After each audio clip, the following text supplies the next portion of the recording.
Good evening and welcome to Voice of Africa Radio. It's 9 minutes after 7 o'clock. Today, the 23rd of February 2013. I have in the studio former MP for Liberal Democrat Lembed Opek, Elizabeth The Rock Jones, parliamentary candidate for UKIP Dartford, and also Deputy Chairwoman in the studio with me to do discussion on important issue. I have Mahmoud Faiz, Liberal Democrat, Leighton and Wanstead also in the studio to do discussion with me. As a matter of fact, important issue that really matter most. The non-stand slaughter of animals, and the animal rights campaigners are also saying that all meat animals should be stunned before slaughtering. That is talking about the halal and the kosher meat. But a Jewish organization has criticized the BVA that they are funding, or what they are doing is out of hypocrisy. If anything at all, CCTVs and pictures should be examined at abattoirs to find out what is going on. We'll also be discussing very topical issues in the matter of fact in Libya. What is going on today in Libya? ISIL or no ISIL? Is it the ISIL from Iraq and Syria, or a group of people that had the opportunity to have weapons and are causing mayhem in the north of Africa? Is the video genuine or fake? This and more, stay tuned to Voice of Africa Radio. And the votes, the moral right, is it immoral, or we should be voting as Church of England has urged its members to vote come the 7th of May, saying that they are not as sexy as Russell Brand, telling people not to vote, but they are urging their members to vote. Stay tuned and don't go away. Ladies and gentlemen, thank you for joining me this evening. Always a pleasure, sir. Always a pleasure. On Voice of Africa Radio. To start with, let's look at the non-stand animal, killing of animal in the United Kingdom. Today, there has been already 2 discussions in the House of Lords in regards to slaughtering of animals. Some saying that the stunning of animal before is being killed in the United Kingdom is most acceptable by the majority of people living in England. And the Jewish community and the Muslim community are saying that this is targeting the halal and the kosher meat. Therefore, they urge those who are the animal right campaigners that their way is the best way to get animal slaughtered, because they use a surgical blade, which of course is less painful than giving stun animal with electric shock or fire, whatever it is, to put the animal to pressure, to lower the blood pressure before the animal is slaughtered. So they think that what the BVA and some animal campaigners are doing is out of hypocrisy. Elizabeth, your party is of the view that when your manifesto would have a stringent and the most a tougher way of dealing with this kind of halal and kosher meat, because you are going to have an outright measures on how animals should be slaughtered in this country. Why do your party wants to come out with a manifesto that is going to be a straitjacket on majority or some of the people living in the United Kingdom? Oh, well, good evening, Adam. Good evening. UKIP is concerned about animal welfare. In fact, a platform UKIP policy is to ban the exportation of livestock from this country abroad. We do not believe that animals should be transported live from this country into the continent because of the conditions that they are suffering. That's Platform 1 policy. Platform 2 policy is that UKIP wishes to introduce a total compulsory non-stun process before any religious slaughter takes place. And at the moment, there was a survey done by the British Veterinary Association and the RSPCA, I believe, that about last year, about 80% of halal slaughterhouses were in fact stunning the animals before the ritual throat cutting. Unfortunately, I don't think that was the same situation with the kosher slaughterhouses. So really, it would appear that at the moment, the majority of halal slaughterhouses are in fact in line with UKIP policy. I understand that also last year they said there's about a 60% increase in non-stun slaughter in halal slaughterhouses as a result, I understand, of increasing conservatism with regard to religious procedures. Now, can I just please make this crystal clear to the listeners? This is nothing whatsoever to do with religion, and I'll explain why. In 2011, there was a Guardian article which stated that, in fact, a similar ritual slaughter of animals was taking place in a Christian church called St. George's in Tibia, which is about some 20 miles outside Jerusalem. And this ritual slaughter was being performed by Catholics and Greek Orthodox people, and they worked out that about 70 to 80 lambs were slaughtered by various Christian faiths abroad. So it's not purely a focus on Islam, it's not purely a focus on Judaism. We accept it happens worldwide across a whole variety of religions. In fact, I understand there is Hindu religious slaughter in certain areas of India. Yeah, before you go on, Lembit, one may ask, have we or did the British Veterinary Association and some of the animal welfare campaigners carried out an in-depth scientific research to ascertain the fact that if a surgical blade is used to slaughter animal non-stun, how would that affect the right of the animal, as they are so much concerned with the welfare of animals? You'll find that in British politics, animal welfare has plenty of research behind it, but very little of it is taken seriously in Parliament. For example, in the fox hunting debate, where people were debating whether you could catch and kill foxes with hounds, the debate clearly proved, the evidence clearly proved that killing a fox with hounds was actually causing less suffering than the alternatives like shooting. And yet we still got the ban because of prejudice and because of this extraordinary obsession we have in terms of animal welfare. Turning to the point that we've been discussing tonight, I studied this quite a lot. I used to represent a rural constituency, and it seemed to me oftentimes the animals were less stressed whenever this ritual slaughter process took place. Oftentimes the animals were calm, and you can determine that from some of the chemicals which are in the blood if you analyse the animal after it's been killed. By contrast, abattoirs can be very stressful. The animals seem to know what's going on in some cases, and the whole production line way in which the animals are killed, in my view, introduces a stress and a distress which we seem to discount to zero, because that's the way we do it in the West. So what should happen? My judgment is we should introduce the concept of tolerable harm. This is a concept which isn't new. We recommended this for the case of fox hunting, to have a look at what's the best way to control foxes. It can equally well be applied to this question. If we decide that, obviously, if you kill an animal, that's harming the animal, you can't get away from that. But if we decide that there's a measure of tolerable harm, then we can decide what is acceptable in terms of a killing method and what is not. We have to get the data then.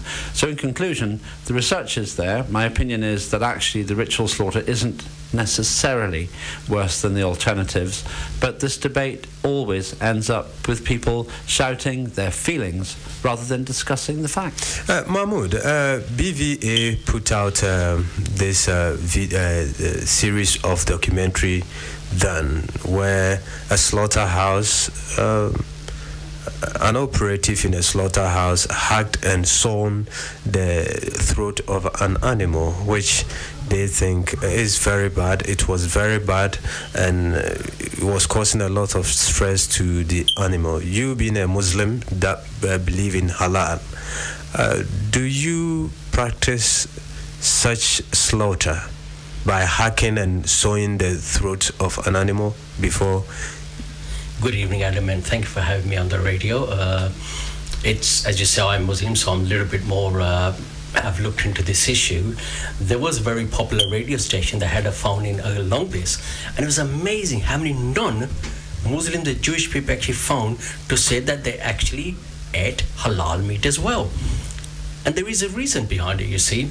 And also, I'm from engineering background. When animals killed with a large electrocution, what happens? A probe is put into the head. A large shot goes in the head and actually boils the liquid in the head and boils the brain, and is killed in that way.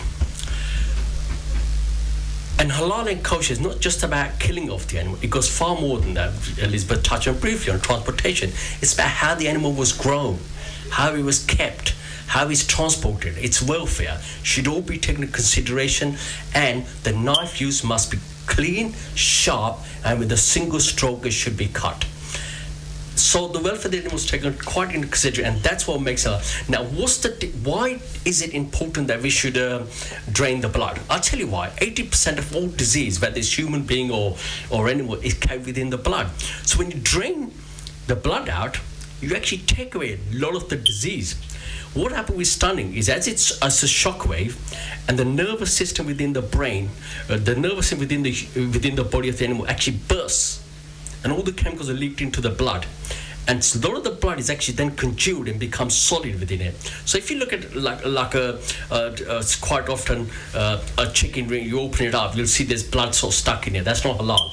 If you open, say, a kosher or a halal chicken and properly done. Some animals are bruised, and for that matter, the part that is bruised would retain some blood. You cannot run away from that fact. No, so this is why it's the way they transport it. The animals are bruised. This is why it also looks into the welfare of the animal as well. That it's not bruised. For example, you can't halal a sick animal. Elizabeth, yes, within 2 or 3 weeks or a month, BVA report and polls that over 114,000 people signed e-petition to the House of Commons, and within 2 days or a day, the Jewish community and the Muslims community, those who are in favor of non-stand, 2 days they had over 50,000. So if they were to go in a week's time, they will get about 1 million. So which of them do you think is preferable in this country, if we can go by the polls? The path of rationality and science, which would be the recommendations of the British Veterinary Association. And which is it? The British Veterinary Association recommend that there should be, the animal should be stunned before the ritual slaughter. And in fact, throughout Europe, that is the law now. It's in fact the law in Norway, Iceland, Switzerland, Liechtenstein, Denmark. It was the law in Poland. Poland did ban non-stun ritual killing in 2013, but they lost out on about €500 million worth of meat exports to Turkey, Iran, and to Israel. So they've somewhat reneged on that because they lost all that trade then to Lithuania. However, Mahmoud was stating about the quality of live care and about the transportation of the animal. I presume, I don't know if Poland would necessarily have cooperated on all those levels. However, Poland was making a huge amount of money out of selling halal and but majority of meat consumers would tell you that we prefer halal or kosher because it's most healthier than the other one. No one's disputing that, Adam. Well, the issue is whether the animal should be stunned before its throat slit. That's the sole issue. And UKIP, the British Veterinary Association, the RSPCA, and the Food Standards Agency, who all agree and state that there should be a law whereby the animal will be stunned. It won't be killed because we understand that an animal cannot be damaged, because if it is damaged, it will be non-halal, but it just has to be stunned so it doesn't suffer any But pain. within 2 seconds, we're going to stop the blood flow of the animal. So how can we drain all the blood? You won't stop the animal suffering. If you read the British Veterinary Association's report, it makes it quite clear about the pain and the absolute terror that these animals suffer and it can take up to, I understand, about 4 to 5 minutes for a cow to be killed in this manner. There's no need for it. All you have to do is stun the animal. You don't have to kill the animal, just stun the animal and then perform the ritual slaughter. It's already law in many European countries. It doesn't cause anyone any issue. It may cause some of the more conservative elements of Muslims to not support it. It may cause some of the Jewish community not to support it. But on the whole, I think that, as I said earlier, about 80% of halal killings are pre-stunned. Is it because of the statistics? The polls are high now. That's why UKIP is jumping on the bandwagon to say that we would weave a very good legislation when it comes to our manifesto. That this is what we're going to do in our manifestos to satisfy those who are following the non-stand. No, I don't think we're jumping on any bandwagon, because we have already said that it will be UKIP policy to ban live export of animals. So we do already have a series of platform policies. But as you and I know that British doesn't export much of animal, we rather import most of our meat consumption into the United Kingdom. Well, we wouldn't want to. We don't even want to import live animals into because the absolutely appalling journeys that many of these animals suffer. Yeah, I'm actually inclined to agree with Elizabeth on this one and UKIP, and the reason is because I think probably stunned halal killing is causing less suffering than abattoirs. I just have that view. The animal can be very calm before it's stunned and then it's killed. Also, I have to say, I take the British Veterinary Association quite seriously. I don't take the RSPCA seriously. They acted in a ludicrous way over fox hunting and ignored the evidence. So I discount what the RSPCA is, and for me, I don't find their evidence credible from past experience. But the British Veterinary Association has no reason to play a political card here. And if they do say that stunning followed by halal makes sense, I'd be inclined to trust them on that. Elizabeth has put forward a fairly credible case. And from a religious point of view, as I understand it, and others can correct me, can correct me if this is wrong, there isn't any compromise in terms of the ritual nature of the killing if you stun the animal first. So if indeed the stunning takes away the suffering, or the overwhelming part of the suffering for the animal, perhaps that's a sensible solution. In Islam, it's said that the animal should be healthy, the animal should be alive, the animal shouldn't die before the throat is slit. You slaughter it. So if you stun the animal and it becomes unconscious, that means the animal is gone, it's passed. Well, that's almost a theological debate. And as I say, I don't pretend to be an expert on the religious side of it or the technical side. But I'm interested to know what people think about that. Bear in mind, as Mahmoud has said, there is a very strong health reason why this ritual is included in religious text, in the same way that there are other pieces of advice in the Bible and in Jewish teaching which are really about health. So in that sense, it kind of makes sense. But also, religion has to evolve. Not everything is to be taken literally. And I would say, it's not for me to do this, but Islam needs to have a conversation, and the Jewish faith needs to have a conversation with itself and say, in the 21st century, what's the right compromise between animal welfare and religious edict? Well, you're still tuning to Voice of Africa Radio, 27 minutes after 7 o'clock on Voice of Africa Radio. Today I have Linvid Opek, Elizabeth The Rock Jones, Dartford parliamentary candidate for UKIP. Yesterday's revelation on the TV wasn't good for UKIP. I hope you people will do a very wonderful job to clear the sentiment of UKIP, once again the bigot in the society. Mahmoud, we will be doing away with the slaughtering of animal, and we will go straight to Libya. In 2011, a lot of debate, unhealthy debate about how to get rid of Muammar Gaddafi. When we got rid of Muammar Gaddafi, it was captured that Mrs. Clinton was so excited. We went there, we saw him, and we killed him. A lot of politicians were so happy. Those whose feeling or those whose interest was upheld by their dubious way of getting rid of regimes, leaders, all over the world. Now Libya is next to nothing. Second, Somalia. We've seen the first time in the history of Libya, 3 over 21 Christians were slaughtered like goats. And they've promised to make the Mediterranean Sea soiled with the blood of the Christians. A country that hosted most Christians, and Muslims were living side by side. Mahmoud, do you think William Hague, David Cameron, Sarkozy, Mrs. Clinton and Obama should be held responsible for the 21 people killed in Libya? Well, I think it's not just for me to say this, it's for the British electorate to say, and I'm glad to say we have a good democracy and we can vote and bring about change and vote people out who do this. Let me just go back for, this is not the first time. Let's not forget the war in Iraq, where many of the young people of this country went to fight a war and died, and then it was unjustified war. There, they were jumping up and down about Saddam Hussein. And then when Saddam, it's not what you have, it's what you replace it with. What did we replace Iraq with? Absolute chaos. Afghanistan, absolute chaos. And Libya now, absolute chaos. So it's not what you got, it's what you're going to replace it with. Unless there's a system in place, a true democracy which reflects people, then I think really everything we've done in these 3 countries has been wrong.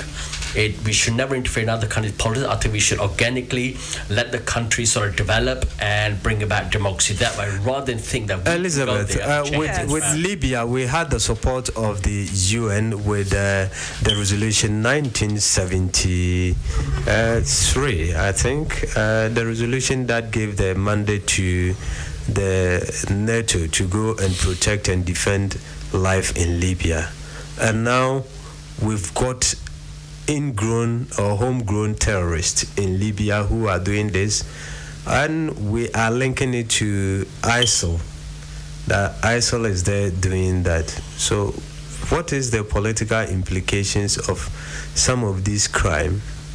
Well, I think that David Cameron has really got a brass neck when he said the other week that he thought that the bombing of Libya, which I think was March 2011 to October 2011, was the right thing to do. No, it certainly was not the right thing to do. We should never have been involved in any way, shape or form. Britain should not have any association or be tarred with any form of responsibility for what's happened. And you know how much it cost? Britain sponsored the bill in the UN. We sponsored the bill. We shouldn't have done that, obviously. We shouldn't have got involved. We should have learned from Iraq. Now, the taxpayers paid heavily for this. The bill for bombing bombing Libya is still not crystal clear. We can't get the stats anywhere, but from March 2011 to August 2011, the known costs were £950 million. So imagine £950 million poured perhaps back into our dear NHS, instead of which it was used to bomb Libya into the Stone Age. I'm not saying the British forces were the main protagonists there, but they did assist. And what help has that been to Britain? Do we have a major a commercial interest there? Do we have a major diplomatic interest there? Whereas it was one of Italy's colonies. Yeah. One of Italy's oil companies now has got a very good contract there. I think it's NENI. Furthermore, Libya is China's 5th largest African economy with which it does trade. So China's benefited hugely, Italy's benefited hugely. What's happened? Our diplomatic service has had to leave Tripoli and is now operating long distance in Tunisia because of the situation is so unstable. An absolutely catastrophic foreign policy, yet another one. Ridiculous. Well, Lambert, the whole history of our foreign policies, right from Tony Blair to Mr. Cameron, an association with other leaders like Obama and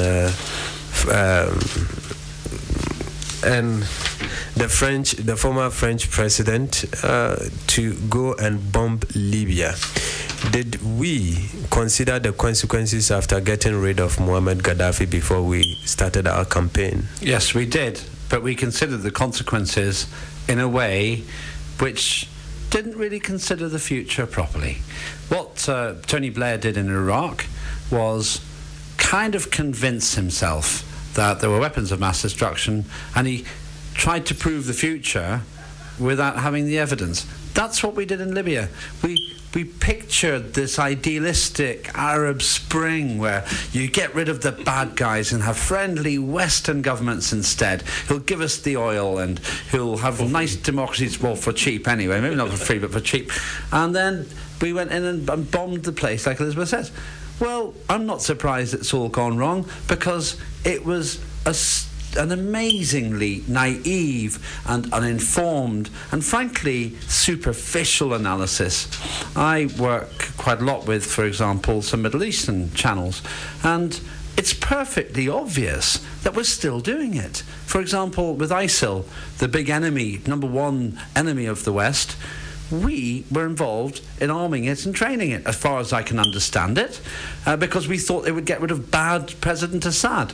Now, I saw a week or 2 weeks ago an interview with President Assad on a British television channel. So maybe we're becoming friends with him again, because ISIL that we helped to create is worse than President Assad. It's so insane that we think that we can bomb the countries that we're interested in into peace.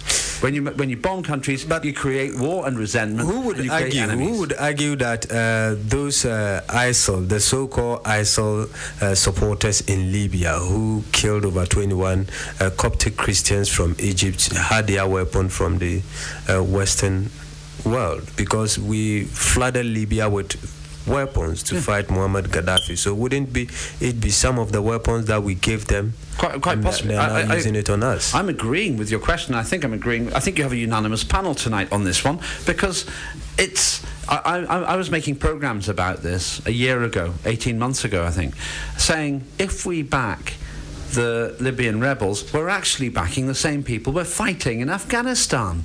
If we're training the rebels, the moderate rebels, as some people call them, then actually we're supporting people who are our enemy in other parts of the world. Now, I have said for a long time, and I'm one of the very few voices that says this, if we want to sort out ISIL, we have to talk to them.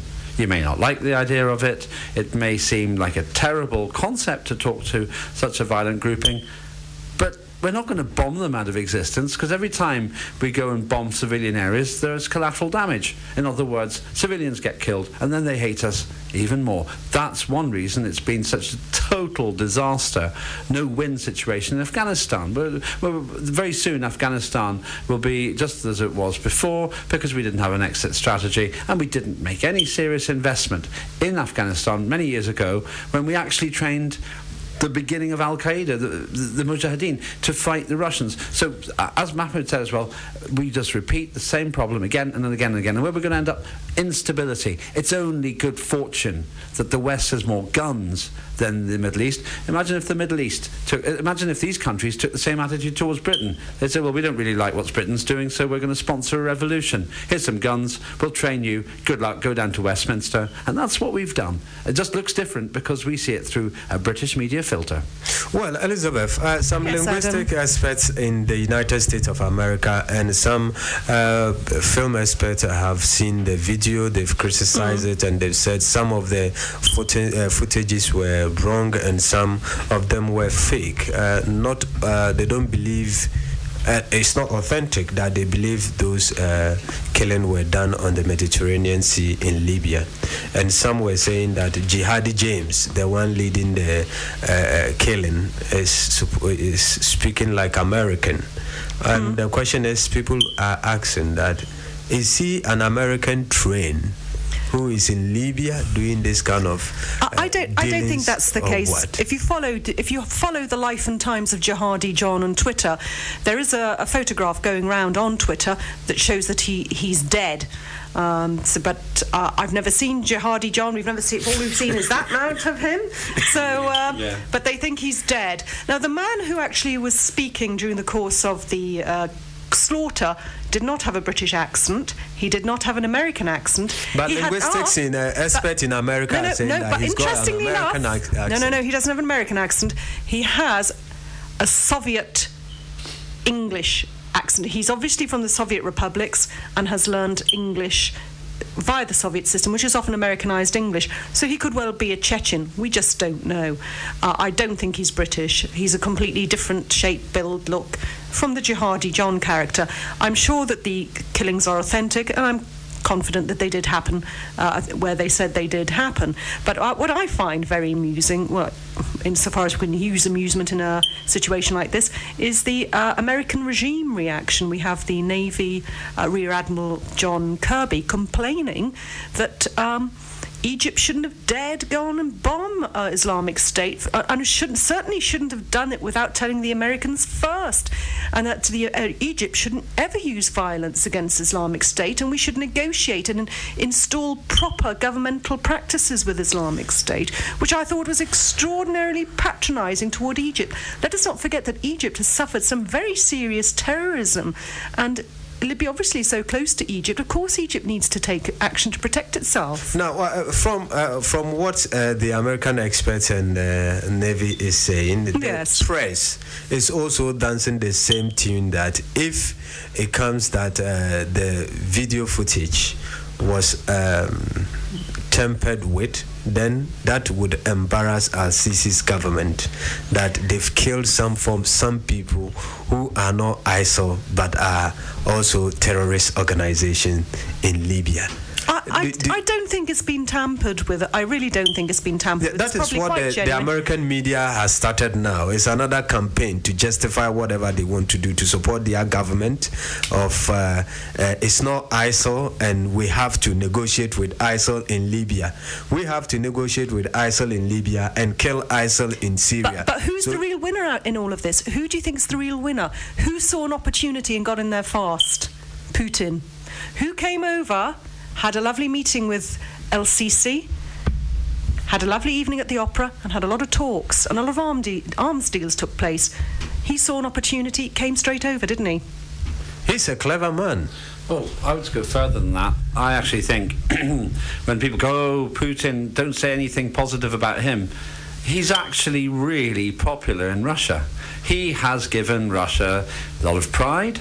He's looking like he's kind of winning the war in the Ukraine in a messy sort of way, and he knows how to play the West. Now, if people just want to say, oh, Putin's bad, Putin's selfish, Putin's an egotist, whether or not those things are true, let's look at the facts. He's playing a great game, and as Elizabeth says, he plays pretty smart business games as well. So I would counsel people to get out of this Western bubble, which makes us misunderstand what's going on in Syria, makes us misunderstand where ISIL came from, which makes us misunderstand how we've messed up in Libya, and I think that Mahmoud and Elizabeth have given an accurate account of what really happened there, and makes us misunderstand Putin. If you underestimate your competition, you're much more likely to lose, and that's what we're doing. Well, Mahmoud, right after October 2011, when Muammar Gaddafi was killed in a brutal coup d'etat in Libya, those who killed him immediately proceeded to Niger and went to Mali to go and defend the interest of the Tuareg against the French. The biggest uranium mining is in Mali, where they are taking the uranium without looking after the people of the Tuareg. Therefore, the weapon that the West gave to them, they went there to defend their own in Tuareg. Are we doing the right thing as we're getting rid of tough leadership who are putting caps on some terrorist organizations, just like what Muammar Gaddafi did?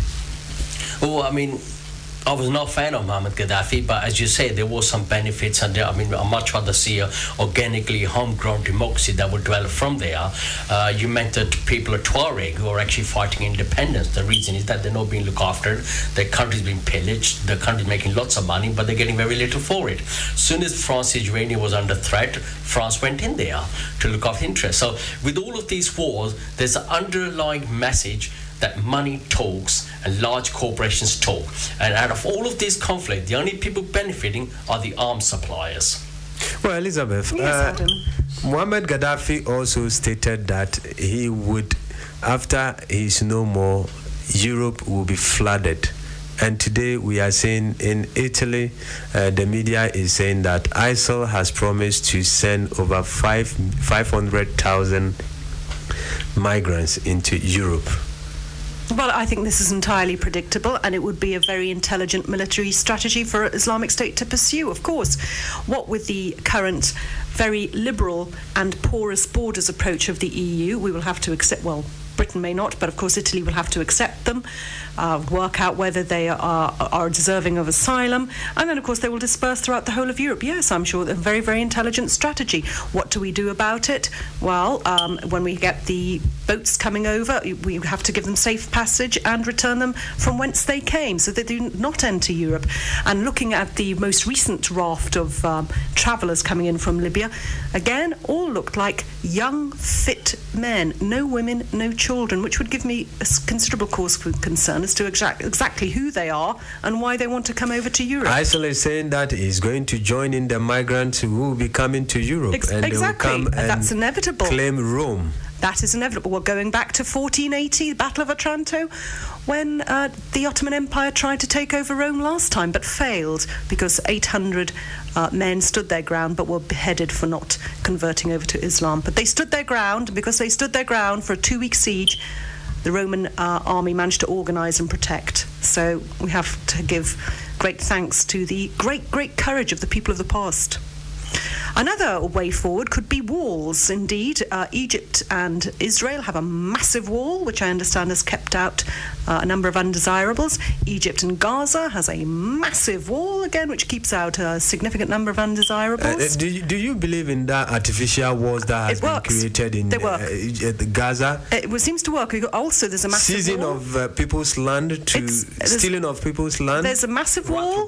There's a massive wall between Greece now and Turkey, and that has reduced the illegal immigrant land travel from about 100,000 per annum down to about 90. So these things do work. We may have to have install more walls. Are you predicting that Britain should have a wall, artificial wall, to prevent migrants from coming into We're an island. Britain? We're an island. We didn't need an artificial wall. Our borders can be fortress so that they cannot come into Britain. Even though we went to their country and bombed them, they need to get a refuge. Just because David Cameron, for a period of months, went to bomb Libya, gives absolutely no excuse whatsoever for Islamic State to come over here. They need to seek sanctuary. They need to come and have engage in killing civilians and engage in blowing up shopping centres. Imagine you being in Libya, working as a Libyan, earning a good living, having free home, free medical care, free education. If you are getting married, you get paid. If you are a farmer, you get seed and equipment to farm. And Libya comes here and bomb you. Wouldn't you go to Libya and seek greener pasture? I don't think I would. What on earth? What would be the... Well, greener pasture maybe, but I certainly wouldn't want to be reaping revenge. What's the point? I've lived through this. Well, I lived through this in Northern Ireland. In Northern Ireland, the Republican, the Catholic community, the nationalist community was clearly oppressed. I don't come from that community, but they were clearly oppressed by unionist policy. It's undeniable. I was Shadow Secretary of State for 10 years, and I could see it. I met the people who were former terrorists, and I was very persuaded that they had a case. Now, what's interesting is those terrorists now, reformed as politicians, they don't justify what they did back then. They don't justify the killing, but they can explain it. Now, we're in the same situation when it comes to Libya, ISIL, everybody else. One day, they won't justify what they're doing, but they can explain it, because when you're fighting a big state, then this subversive activity of a small group can be hugely damaging. Now, the big problem for us, Elizabeth, is that we have created hate there, as we have in Afghanistan, where we've killed, say, 70 people by a bombing raid was accidentally wiped out a wedding, for example. Imagine if that happened here. Imagine if an Afghanistan aircraft from the Afghanistan Air Force or Al-Qaeda Air Force, whatever, if it existed, bombed 70 people to death somewhere in Britain. That would be absolute outrage. Look at the difference in the coverage between the deaths, tragic as they were in France, compared to the hundreds of thousands, and some would say 1.5 million civilians who have died as a result of collateral damage in Afghanistan and Iraq because of our actions.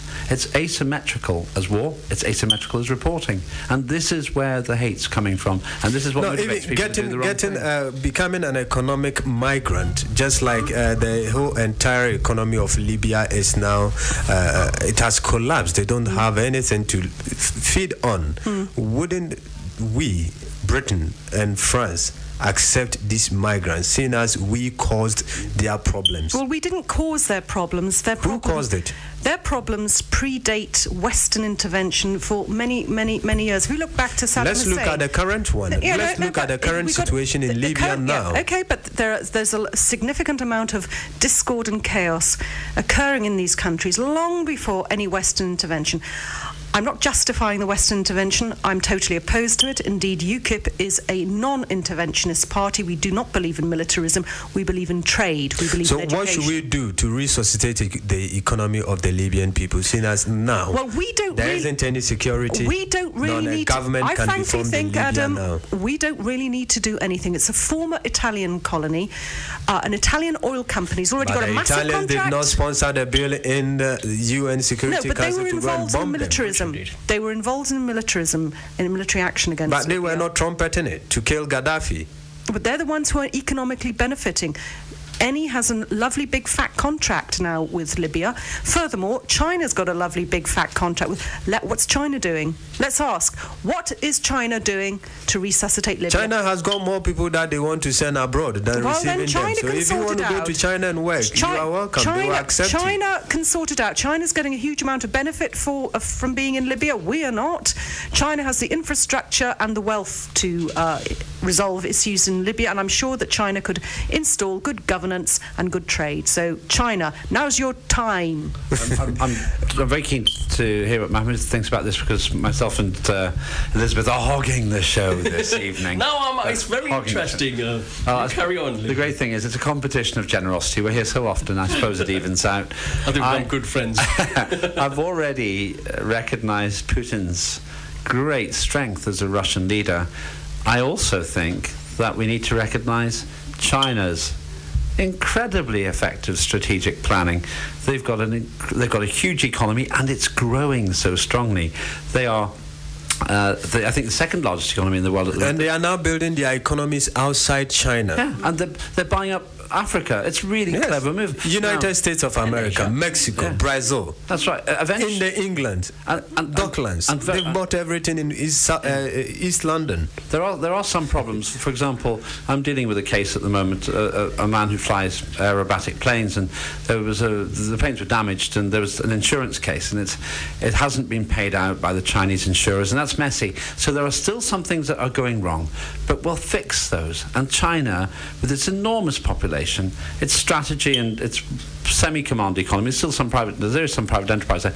They're playing a really good game. Now, when you look at it again with places like Libya, Elizabeth said it's not really our fault. Well, I think it was, because Gaddafi was our enemy for a while, then he became our friend, then we saw a chance of getting rid of him, so he became our enemy again. Like Saddam Hussein, who came to the UK and had a royal reception. We backed Saddam Hussein in the Iran-Iraq war. What was that about? And we use those Saddam Hussein guards to death as one of our point of getting rid of him, because he kills his own people. And yet we were his friend. He was our friend for a while. So it kind of underlines what's been said here, and I think I agree with both Mahmoud and also Elizabeth on this. We make up foreign policy on the basis of what suits British interests, and in the end, because it's not driven by morality but driven by power and expedience, it comes back to bite us. Well, this brings to mind, before Mahmoud you talk, we don't have much time. The bishops are saying that Church of England, people of the church, should come out and vote. Should we ask, is voting a moral right? Is voting a right that everyone must observe in this country? And if so, we voted several times for leadership in England. Did they fulfill our aspiration of we investing our right in them to lead us? Well, I mean, yes, we should vote in this country. It is morally right. I'm not going to go into the theologies of religion, because obviously that's another chapter. But, voting affects everything we do. Our NHS, our education, our transport, our taxation. But I didn't vote Cameron to go to Libya, did I?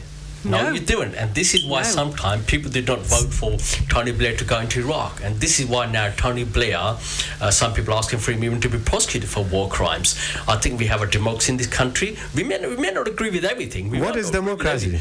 But what it does, it gives us the opportunity to have a say. And the more people put a cross in the right place, and obviously we know what the right place is, Liberal Democrat, of course. Well, Elizabeth. And Yes, darling. Yes, now the letter, the 50-page letter of by the bishops Yes. in England, some see it as leftist and in support of Labour, and others see it as an objective and their right to speak when it comes to politics. How do you see it, the morality, the moral of voting in the United Kingdom? We have a right to vote in this country, and luckily it's not a duty. We're very lucky that we don't have compulsory voting, and UKIP is opposed to compulsory voting. There is compulsory voting in Argentina, Australia, Brazil, Cyprus, Ecuador, Liechtenstein, Luxembourg and Peru, and also Uruguay. We don't have that here, and I'm very grateful that we don't, because I think that the very fact that we've had such low turnout from Margaret Thatcher to John Major down to Tony Blair, at each general election the proportion of voting becomes lower and lower and lower, and I think this is an absolute sign that Labour and Conservative are so similar now. What's the point in voting? You vote Conservative, you're going to get Labour. You vote Labour, it's going to be Conservative. There's such a consensus now. You vote Conservative, you get bankers stealing off your money to helping people to And save. vote Labour, you're going to get the ship bombed out of Iran. Right. I'm just going to do what Elizabeth says. And if I can just nick limpets for a minute, I'm going to agree with what Elizabeth said. Elizabeth actually did make a point, because when Tony Blair got elected, and all the time, he never called up once a Labour leader to the number 10. It was Margaret Thatcher he called up. And when Margaret Thatcher was asked what's her great legacy, she said Tony Blair. So you can see where Elizabeth's coming from, and a good valid point that you get vote Tory, you still get Labour, you still get vote Tory. The two parties But are so linked. the House of Bishop made reference to two administrations, 1945 and 1979, referring to Labour in 45 and Margaret Thatcher's administration in 1979, that it did change. It had a little bit change in the voting, in the lives of the people of the country. But now we don't have it. We don't have they spoke of the nuclear deterrent, the Trident, they spoke of the banking, they spoke of the economy, and on and on and on we go. Don't you think that some of the things or decisions that our politicians make is making people naturally disenfranchising themselves when it comes to elections and voting in this country? Yes, but as Elizabeth has said, I am very against compulsion. You've got the right to vote. You've actually got the right not to vote as well. I would simply say if you don't vote, you've actually got no right to complain either. The people I have no respect for are the ones who say, oh, you're all the same, I didn't vote, and it's a rubbish government. Okay, we might all be the same, and you didn't vote, but don't really care about your view about the government because you had no part in deciding who it was. So if you don't take your democratic responsibility seriously and vote, then you actually lose your right to be taken seriously as a person. In terms of what you've said about Labour and Conservative being similar, and some people say the Lib Dems as well, I think one reason UKIP's doing quite well is because they do look quite different. But on the other hand, there aren't many radical governments. We're talking about 1945 and 1979. Well, that's 34 years apart. So most governments are steady as she goes. You don't get revolution every 5 years. But this next election is interesting because it's not at all clear that any one party will have enough seats to govern, so we could have a second coalition. And this one could be even more complex because it could have SNPs. It could have SNP, it could have Lib Dems, it could have UKIP in it. That would be interesting, a rainbow coalition, and that will make living near Westminster a lot of fun because I'll be able to see the fireworks from my roof. Well, you thought you need to Voice of Africa Radio. Before we go, Elizabeth. Yes, about compulsory voting or not. Well, we are opposed to compulsory voting because we are largely a libertarian party, and it could be said the arguments, of course, for compulsory voting are that it gives a higher degree of legitimacy to the political regime that is voted in, because obviously everyone has to vote. About 92% people vote, I think, in Australia. Also, there's less of a need with compulsory voting for for political parties to have massive donations. They don't need to draw so much on finance because people are compelled to turn up and people are compelled to pick someone to vote from. So there are pluses and minuses, but I don't believe in compulsion in this situation. Mahmoud, people in Ghana are more aware of their political environment than people in England. Why should we have such an educated nation, but people within it are less politically aware of what is happening in England? As far as politics there's an old saying that a empty stomach never, a full stomach never fights a war. And that's what it is. We have basically public. We got jobs in the main. We got reasonable income. We know we'll have a house. We know we'll have a job. And I think that's what it is. The electorate has become lazy. And I agree with Limp Topic about people saying, "Well, we got a rubbish come." Well, the reason you got rubbish come because you don't vote. Go out and vote. Vote for who you think is right. And we all know who's right. Well, I thank you all very much for your time on Voice of Africa Radio. It's a high point of my week. Every week. Yes, and don't forget, ladies out there, you only had the vote in 1929. So yes. use it. News at 8 next on Voice of Africa Radio. Catch us same time next week on Inside between 7 and 8 on Voice of Africa Radio. In the studio has been Limbe Opek, former Liberal Democrat MP, Elizabeth De Rock Jones, Dartford constituency. Hope she wins and becomes next Margaret Thatcher and Mahmoud Faye. Stay tuned and join us. Thanks. From Feature Story News in Washington, I'm Rebecca Foster.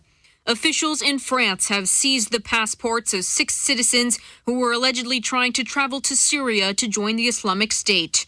The confiscated passports are out of use for at least 6 months, and Prime Minister Manuel Valls says he expects more seizures to come. In a previous statement, the Prime Minister said some 1,400 people in France have joined the Islamic State or intend to in the future. The Palestinian Authority and the PLO, or Palestine Liberation Organization, face fines of more than $600 million after a jury in New York found them liable for terror attacks in Israel in which Americans were killed or injured. The jury's award could be financially crippling for the Palestinians, as our U.S. correspondent Simon Marks reports. The decision ends a 10-year legal battle waged by American victims of the 6 attacks which took place in Israel between 2002 and 2004. The jury delivered a massive victory to the victims' families and a stunning blow to the Palestinian Authority and the PLO. Their liability carries a penalty of $218 million in damages that's automatically tripled under the terrorism law under which the case was brought. Despite denials by top Palestinian officials, the court heard evidence that Palestinian Authority employees were involved in planning, financing and carrying out the attacks. Greece is set to submit a list of reform measures to be approved by the European Union before Eurozone finance ministers can agree to extend its bailout program. Athens is under pressure to agree to some austerity conditions in exchange for 4 months of extra time to negotiate another rescue package, despite Greece's new government's opposition to more spending cuts. The new U.S. Defense Secretary is holding a 6-hour meeting in Kuwait to discuss the strategy to deal with the Islamic State. Ashton Carter says he wants to better understand the Obama administration's approach to a very complicated problem. From Washington, Daniel Wrenches reports. The top U.S. generals and diplomats attending this marathon strategy session have been told not to bring pre-prepared presentations and to talk off the cuff. Defense Secretary Carter says he's not planning any immediate changes, only to understand the strategy. The Obama administration is coming under pressure mainly from Republicans who argue that the approach is too limited, as concerns are raised about the spread of the Islamic State beyond Iraq and Syria. Top-level nuclear talks between the U.S. and Iran have resumed in Geneva amid mounting criticism of the Obama administration's tactics. An initial deal is meant to be hammered out by a March 31st deadline, with negotiators from both sides, including U.S. Secretary of State John Kerry, trying to reconcile the gulf between them. From bureaus worldwide, this is FSN. President Obama says the U.S. can't afford to play politics with national security. Speaking at the White House, the president put more pressure on Congress to resolve the dispute over funding for the Department of Homeland Security, which is due to run out by the end of the week.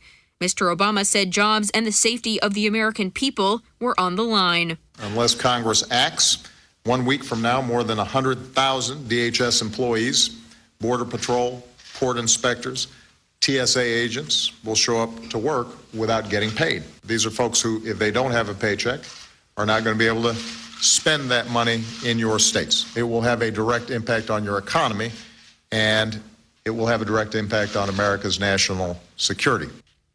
And as he accepted the Academy Award for Best Director, Mexican Alejandro González Iñárritu used the spotlight to call for better treatment of immigrants in the United States. Last night, his film Birdman won Best Picture, as well as Best Original Screenplay, Cinematography, and Director. Andrea Arenas reports. Birdman's mastermind, Alejandro González Iñárritu, first joked about the frequency in which Latino artists are winning awards at the Oscars, referring to fellow Mexican Alfonso Cuarón's win last year for directing the film Gravity. Mr. Iñárritu dedicated his award to Mexico and to Mexican immigrants in the United States. And the ones that live in this country who are part of the latest generation of immigrants in this country, I just pray that they can be treated with the same dignity and respect of the ones who came before and built this incredible immigrant nation. His comment comes at a time when the Obama administration is struggling to pass a program to allow some immigrants who came to the country illegally to get deferrals from deportation as well as work permits. And that's the latest from Feature Story News. Rebecca Foster reporting. There's only one voice for our community. The Voice of Africa Radio with Afrobeats on 94 FM. Starline Limited provides a fast, safe, efficient door-to-door shipping and freight service. We provide a safe and secure service all the way to Ghana, Nigeria, Abidjan, and many other West African countries. From containers to barrels, we take care of all your needs. We also offer a money transfer service which guarantees your money can be received within minutes. So why not give us a call today so we can provide our Starline service, shipping, freight and money transfer. Call us now on 07957 672 864. That's 07957 672 864. Starline, we'll get it there. Phone Africa Mobile, you good talker! With improved services and more talking options. Omono Sabia, the new Phone Africa Mobile Super SIM is loaded to make your mobile life easier anywhere you are. This is big! Yes, you make roaming calls at the local rate of the country you are visiting. This is not better living. Listen up, y'all. Phone